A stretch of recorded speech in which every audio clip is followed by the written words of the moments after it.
The US and Iran are back on the negotiating table, trying to salvage their interim deal as fighting in Lebanon threatens to derail the talks in Switzerland. Tehran has said it shut down the Strait of Hormuz again in response to Israeli strikes on Hezbollah.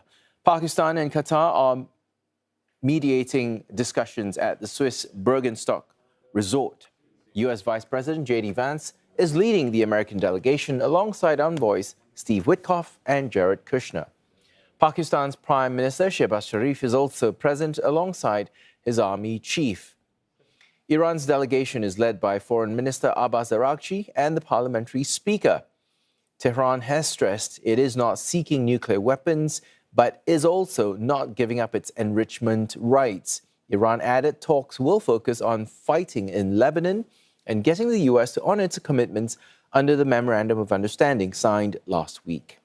Iran's foreign ministry says they will also cover frozen assets and allowing oil sales. But talks are resuming under fresh pressure. Tehran again announced it has closed the Strait of Hormuz to all vessel traffic. Washington, on the other hand, said there's no evidence of disruption to shipping. Meanwhile, Israel not budging on its military campaign in Lebanon. Israel says there are no restrictions on its forces eliminating threats in Lebanon. Defense Minister Israel Katz says they will not withdraw from the security zone, an area some 10 kilometers into Lebanese territory where Israeli forces are deployed. Iran has included Israel's withdrawal from Lebanon as a condition for the peace deal with the U.S.